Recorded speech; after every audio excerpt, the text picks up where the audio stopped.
ಒಂದು ಕ್ಷಣ ಕಲ್ಪನೆ ಮಾಡಿಕೊಳ್ಳಿ.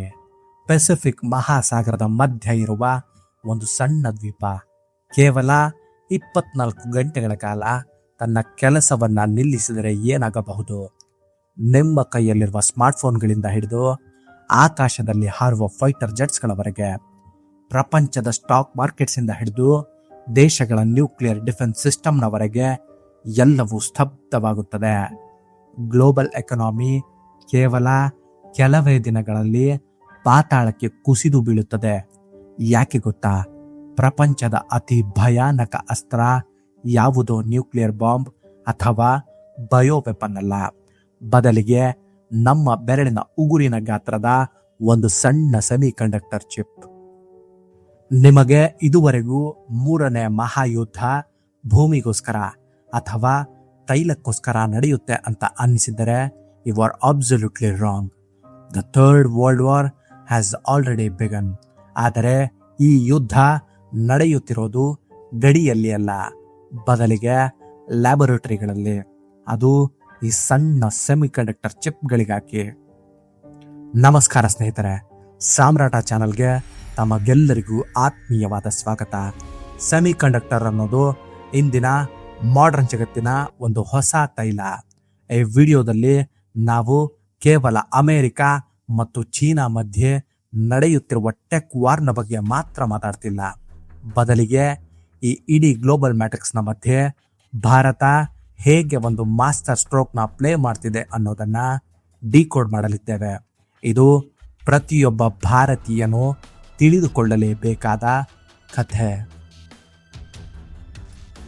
ಸಾಮಾನ್ಯ ಜನರಿಗೆ ಅಂದರೆ ನಮಗೆಲ್ಲ ಒಂದು ಭ್ರಮೆ ಇದೆ.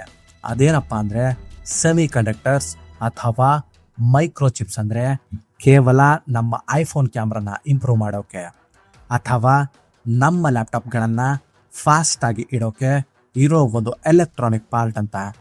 That's the illusion. ನಾವು ಟೆಕ್ನಾಲಜಿನ ನೋಡೋ ರೀತಿನೇ ತುಂಬ ಕಿರಿದಾಗಿದೆ. ಆದರೆ ರಿಯಾಲಿಟಿ ಏನು ಗೊತ್ತಾ? ಸೆಮಿ ಕಂಡಕ್ಟರ್ಸ್ ಇಲ್ಲದೆ AI ಇಲ್ಲ, AI ಇಲ್ಲದೆ ಭವಿಷ್ಯದ ಮಿಲಿಟರಿ ಡ್ರೋನ್ಗಳಿಲ್ಲ. ಇಂದು ಯಾವ ದೇಶದ ಬಳಿ ಅತಿ ಸ್ಮಾರ್ಟ್ ಆದ ಅತಿ ಚಿಕ್ಕದಾದ ಚಿಪ್ ಇದೆಯೋ ಆ ದೇಶವೇ ಮುಂದಿನ 100 ವರ್ಷಗಳ ಕಾಲ ಈ ಪ್ರಪಂಚವನ್ನು ಆಳುತ್ತದೆ. Data is the new weapon ಆದರೆ ಈ ಚಿಪ್ಸ್ಗಳೇ ಈ ವೆಪನ್ಗಳ ಇಂಜಿನ್ ಆಗಿದೆ. ಸ್ನೇಹಿತರೆ, ಈಗ ನಿಮ್ಮಲ್ಲಿರುವ ಇನ್ನೊಂದು ದೊಡ್ಡ ಭ್ರಮೆಯನ್ನು ಹೊರತೆಗೆಯುತ್ತೇನೆ. ಗ್ಲೋಬಲೈಸೇಷನ್ ಇರೋದ್ರಿಂದ ಯಾರು ಬೇಕಾದರೂ ಚಿಪ್ಸ್ ಮಾಡ್ಬೋದು ಅಂತ ನೀವು ಅಂದ್ಕೊಂಡಿದ್ರೆ ಯು ಆರ್ ಕಂಪ್ಲೀಟ್ಲಿ ರಾಂಗ್. ಪ್ರಪಂಚದ ಅತಿ ಮುಖ್ಯವಾದ ಸಪ್ಲೈ ಚೈನ್ ಕೇವಲ 4 ಪಿಲ್ಲರ್ಗಳ ಮೇಲೆ ನಿಂತಿದೆ. ಇದನ್ನು ದ ಬಿಗ್ 4 ಚೋಕ್ ಪಾಯಿಂಟ್ ಅಂತಾರೆ. Number 1 America. ಇದು ಬ್ರೇನ್. ಪ್ರಪಂಚದ ಬೆಸ್ಟ್ ಚಿಪ್ಸನ್ನು ಡಿಸೈನ್ ಮಾಡೋ ಸಾಫ್ಟ್ವೇರ್ ಮತ್ತು ಪೇಟೆಂಟ್ಸ್ ಇರೋದು ಅಮೇರಿಕಾದ ಹತ್ತಿರ. Number 2 Taiwan. ಇದು ಮಜಲ್. ಅಮೇರಿಕಾ ಡಿಸೈನ್ ಮಾಡಿದ ಚಿಪ್ಸನ್ನು ಪ್ರಿಂಟ್ ಮಾಡೋದು ಅಂದರೆ ಮ್ಯಾನುಫ್ಯಾಕ್ಚರ್ ಮಾಡೋ ಸಾಮರ್ಥ್ಯ ಇರೋದು ತೈವಾನ್ನ TSMC ಅನ್ನೋ ಒಂದೇ ಒಂದು ಕಂಪನಿಗೆ. ಪ್ರಪಂಚದ 90%ಗಿಂತ ಹೆಚ್ಚು ಅಡ್ವಾನ್ಸ್ಡ್ ಚಿಪ್ಸ್ ತಯಾರಾಗೋದು ಇಲ್ಲೇ. Number 3 south Korea. ಇದು ಮೆಮೊರಿ. ಈ ಚಿಪ್ಗೆ ಬೇಕಾದ ಮೆಮೊರಿ ಕೊಡೋದು ಸೌತ್ ಕೊರಿಯಾದ ಸ್ಯಾಮ್ಸಂಗ್ ಮತ್ತು SK ಹೈನಿಕ್ಸ್. Number 4 Netherlands. ಇದು ಮಾಸ್ಟರ್ ಕೀ. ಇದೇ ಒಂದು ದೊಡ್ಡ ಮೈಂಡ್ ಬ್ಲೋಯಿಂಗ್ ಪಾರ್ಟ್. ಈ ಚಿಪ್ಸನ್ನು ಪ್ರಿಂಟ್ ಮಾಡೋಕ್ಕೆ EUV ಅಂದರೆ ಎಕ್ಸ್ಟ್ರೀಮ್ ಅಲ್ಟ್ರಾ ವೈಲೆಟ್ ಲಿಥೋಗ್ರಫಿ ಅನ್ನೋ ಒಂದು ಮಷಿನ್ ಬೇಕು. ಒಂದು ಮಷಿನ್ನ ಬೆಲೆ ಸುಮಾರು 1,500 ಕೋಟಿ.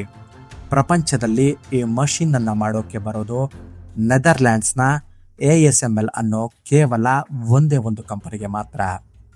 ಸ್ನೇಹಿತರೆ, ಈಗ ನಿಮಗೊಂದು ಪ್ರಶ್ನೆ ಮೂಡಿರಬಹುದು. ಈ ಸ್ಟೋರಿಯಲ್ಲಿ ವಿಲನ್ ಯಾರು? ಚೀನಾ ಎಲ್ಲಿದೆ? ಚೀನಾ ಈ ಬಿಗ್ 4ನ ಚಕ್ರವ್ಯೂಹದಲ್ಲಿ ಸಿಕ್ಕಿಬಿದ್ದಿದೆ. ಚೀನಾ ಹತ್ತಿರ ಟ್ರಿಲಿಯನ್ ಗಂಟಲೆ ದುಡ್ಡಿದೆ, ಆದರೆ ಈ ಟೆಕ್ನಾಲಜಿ ಇಲ್ಲ. ಈ ಚಕ್ರವ್ಯೂಹವನ್ನು ಭೇದಿಸಲು ಚೀನಾ ಹತಾಶೆಯಿಂದ ಒದ್ದಾಡುತ್ತಿದೆ ಮತ್ತು ಚೀನಾವನ್ನು ಅಲ್ಲೇ ಕಟ್ಟಿ ಹಾಕಲು ಅಮೆರಿಕ ತನ್ನ ಅನ್ನೋನ್ ಸ್ಟ್ರಾಟಜಿಯನ್ನು ಪ್ಲೇ ಮಾಡ್ತಿದೆ. ಮತ್ತು ಈ 2 ದೈತ್ಯರ ಕಾಳಗದ ಮಧ್ಯೆ ಭಾರತ ಯಾರಿಗೂ ತಿಳಿಯದಂತೆ ತನ್ನ ಬ್ರಹ್ಮಾಸ್ತ್ರವನ್ನು ರೆಡಿ ಮಾಡಿಕೊಳ್ತಿದೆ.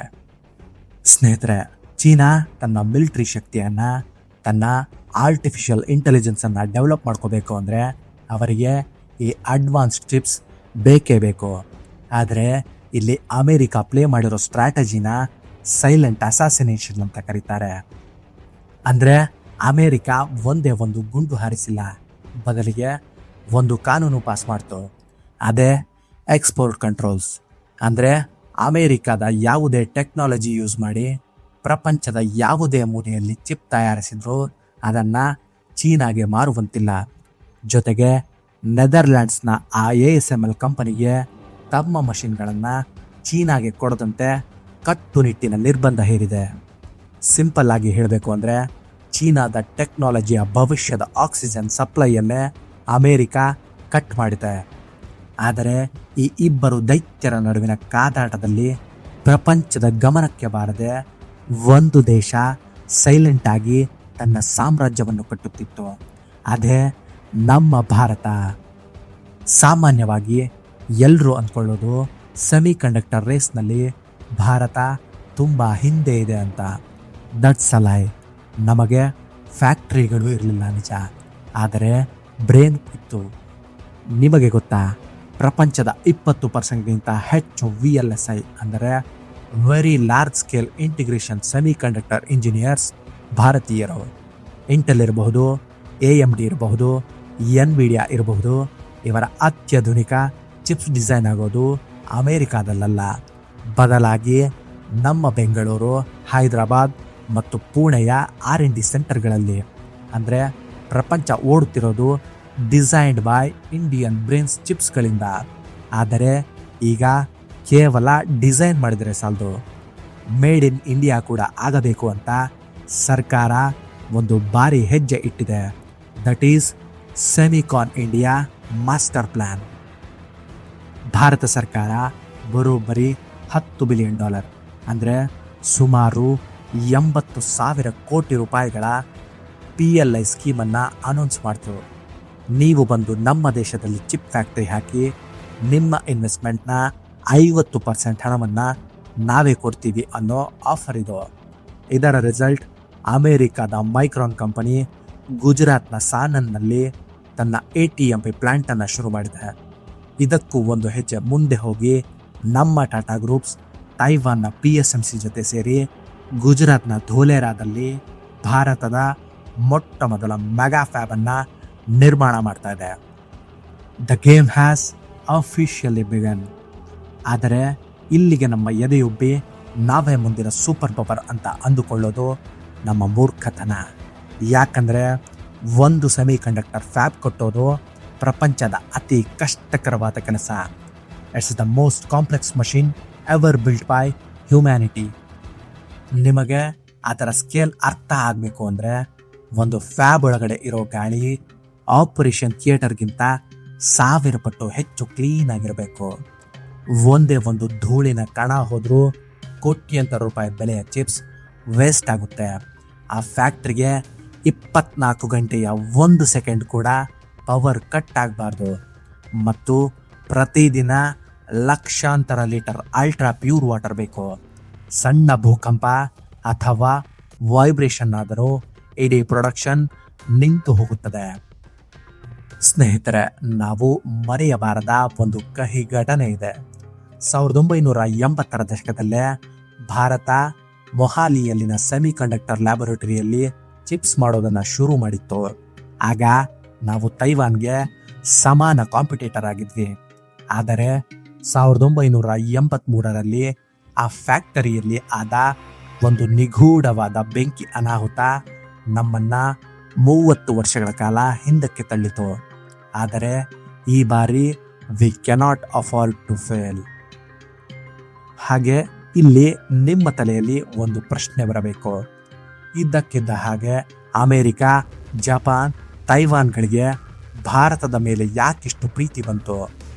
ಯಾಕೆ ಅವರ ಟೆಕ್ನಾಲಜಿಯನ್ನು ನಮ್ಮ ಜೊತೆ ಶೇರ್ ಮಾಡ್ತಾ ಇದ್ದಾರೆ ಅಂತ? ಇದು ಒಂದು ದೊಡ್ಡ ಜಿಯೋಪೊಲಿಟಿಕಲ್ ಮ್ಯಾಟ್ರಿಕ್ಸ್. ಇದನ್ನು ಚೀನಾ +1 ಸ್ಟ್ರಾಟಜಿ ಅಂತಾರೆ. ಇದು ಯಾರು ಯಾರಿಗೋ ಮಾಡ್ತಿರೋ ಸಹಾಯ ಅಲ್ಲ, ಬದಲಿಗೆ ಅವರದೇ ಅಸ್ತಿತ್ವದ ಉಳಿವಿಗಾಗಿ ಆಡ್ತಾ ಇರೋ ಆಟ. ಒಂದು ವೇಳೆ ಚೀನಾ ತೈವಾನ್ ಮೇಲೆ ಅಟ್ಯಾಕ್ ಮಾಡಿದರೆ ಇಡೀ ಪ್ರಪಂಚದ ಚಿಪ್ ಸಪ್ಲೈ ಚೈನ್ ಕಟ್ ಆಗುತ್ತೆ. ಅದಕ್ಕೆ ಆಲ್ಟರ್ನೇಟಿವ್ ಬೇಕು. ಪ್ರಪಂಚದಲ್ಲಿ ಚೀನಾ ಬಿಟ್ಟರೆ ಅಷ್ಟು ದೊಡ್ಡ ಲ್ಯಾಂಡ್, ಅಷ್ಟು ದೊಡ್ಡ ಟ್ಯಾಲೆಂಟ್ ಪೂಲ್, ಲಕ್ಷಾಂತರ ಇಂಜಿನಿಯರ್ಸ್ಗಳು, ಡೆಮೋಕ್ರೆಟಿಕ್ ಸರ್ಕಾರ ಇರೋದು ಕೇವಲ ಭಾರತದಲ್ಲಿ ಮಾತ್ರ. ಅಮೆರಿಕ ಮತ್ತು ಮಿತ್ರ ರಾಷ್ಟ್ರಗಳಿಗೆ ಚೀನಾವನ್ನು ಎದುರಿಸಲು ಭಾರತ ಒಂದು ಭೌಗೋಳಿಕ ಅಸ್ತ್ರ. ನಾವು ಅವರ ಪಾರ್ಟ್ನರ್ಸ್ ಮಾತ್ರ ಅಲ್ಲ, ಅವರ ರಕ್ಷಣಾ ಕವಚ ಕೂಡ. ಸೊ ಫೈನಲ್ ಆಗಿ ಒಂದು ಪ್ರಶ್ನೆ ಬರುತ್ತೆ, ಇದರ ಕನ್ಕ್ಲೂಷನ್ ಏನು? ಇಂಡಿಯಾ ರಿಯಲಿಸ್ಟಿಕ್ ಆಗಿ ಪ್ರಪಂಚದ ಸೆಮಿ ಕಂಡಕ್ಟರ್ ಲೀಡರ್ ಆಗಬಹುದಾ, ಅಥವಾ ನಾವು ಕೇವಲ ಬೇರೆ ದೇಶದ ಪಾರ್ಟ್ಸ್ ತಂದು ಜೋಡಿಸೋ ಅಸೆಂಬ್ಲಿ ಹಬ್ ಆಗಿ ಮಾತ್ರ ಉಳಿಯುತ್ತೀವ? ಈಗ ಒಂದು ರಿಯಾಲಿಟಿ ಚೆಕ್ ಮಾಡೋಣ. ನಾವು ನಾಳೆಯೇ ಐಫೋನ್ಗೆ ಬೇಕಾದ ಅತಿ ಸಣ್ಣ 2 ನ್ಯಾನೋಮೀಟರ್ ಚಿಪ್ಸನ್ನು ಭಾರತದಲ್ಲಿ ಪ್ರಿಂಟ್ ಮಾಡೋಕ್ಕೆ ಸಾಧ್ಯವಿಲ್ಲ. ಅದು ಸತ್ಯ. ಆ ಲೆವೆಲ್ನ ಟೆಕ್ನಾಲಜಿ ತಲುಪಲು ನಮಗೆ ಇನ್ನು 10-20 ವರ್ಷಗಳೇ ಬೇಕಾಗಬಹುದು. ಆದರೆ ನಮ್ಮ ಸ್ಟ್ರಾಟಜಿ ಇರೋದೇ ಅಲ್ಲಿ. ನಾವು ಆಡ್ತಾ ಇರೋದು 100 ಮೀಟರ್ ಸ್ಪ್ರಿಂಟ್ ಅಲ್ಲ, ಇದೊಂದು ಮ್ಯಾರಥಾನ್. ಅದನ್ನೇ ಈಗ ಟಾಟಾ ಮತ್ತು ಮೈಕ್ರಾನ್ ಫೋಕಸ್ ಮಾಡ್ತಿರೋದು 28 nm ಮತ್ತು 40 nm ಚಿಪ್ಸ್ಗಳ ಮೇಲೆ. ಈ ಚಿಪ್ಸ್ಗಳು ಸ್ಮಾರ್ಟ್ಫೋನ್ಗೆ ಬೇಡದೇ ಇರಬಹುದು, ಆದರೆ ಪ್ರಪಂಚದ ಕೋಟ್ಯಾಂತರ ಎಲೆಕ್ಟ್ರಿಕ್ ಕಾರ್ಗಳಿಗೆ, ಡಿಫೆನ್ಸ್ ಸಿಸ್ಟಮ್ಗಳಿಗೆ, 5G ನೆಟ್ವರ್ಕ್ಗಳಿಗೆ ಮತ್ತು ಮೆಡಿಕಲ್ ಇಕ್ವಿಪ್ಮೆಂಟ್ಗಳಿಗೆ ಈ ಲೆಗಸಿ ಚಿಪ್ಸ್ ಬೇಕೇ ಬೇಕು. ಅಮೇರಿಕ ಮತ್ತು ಯುರೋಪ್ ಈ ಮಾರ್ಕೆಟ್ಗೋಸ್ಕರ ಭಾರತದ ಕಡೆ ನೋಡ್ತಿವೆ. ಇಲ್ಲಿಂದ ನಾವು ನಮ್ಮ ಸಾಮ್ರಾಜ್ಯದ ಫೌಂಡೇಶನ್ ಅನ್ನ ಹಾಕ್ತಿದ್ದೀವಿ. ಸ್ನೇಹಿತರೆ, ಬಾಟಮ್ ಲೈನ್ ಏನು ಅಂದರೆ, ಸಿಲಿಕಾನ್ ಏಜ್ನ ಈ ಮಹಾಯುದ್ಧದಲ್ಲಿ ಗೆಲ್ಲಲು ಬೇಕಾಗಿರೋದು ಕೇವಲ ಮಷಿನ್ಗಳಲ್ಲ, ಆ ಮಷಿನ್ಗಳನ್ನು ನಡೆಸುವ ಬ್ರೇನ್ಸ್. ಪ್ರಪಂಚದಲ್ಲಿ ಈಗ ಅತಿ ಹೆಚ್ಚು ಯುವ ಟ್ಯಾಲೆಂಟ್, ಬೃಹತ್ ಇಂಟರ್ನಲ್ ಮಾರ್ಕೆಟ್ ಮತ್ತು ಗ್ಲೋಬಲ್ ಟ್ರಸ್ಟ್ ಇರೋದು ಭಾರತದ ಬಳಿ ಮಾತ್ರ. ನಾವು ಈ ಅವಕಾಶವನ್ನು ಸರಿಯಾಗಿ ಬಳಸಿಕೊಂಡರೆ ಮುಂದಿನ 10 ವರ್ಷಗಳಲ್ಲಿ ಪ್ರಪಂಚದ ಜಿಯೋಪೊಲಿಟಿಕಲ್ ಚೆಸ್ ಬೋರ್ಡ್ನಲ್ಲಿ ಭಾರತ ಕಿಂಗ್ ಆಗಿರುತ್ತೆ. ಆದರೆ ಚೀನಾ ಸುಮ್ಮನೆ ಕೂರುತ್ತಾ?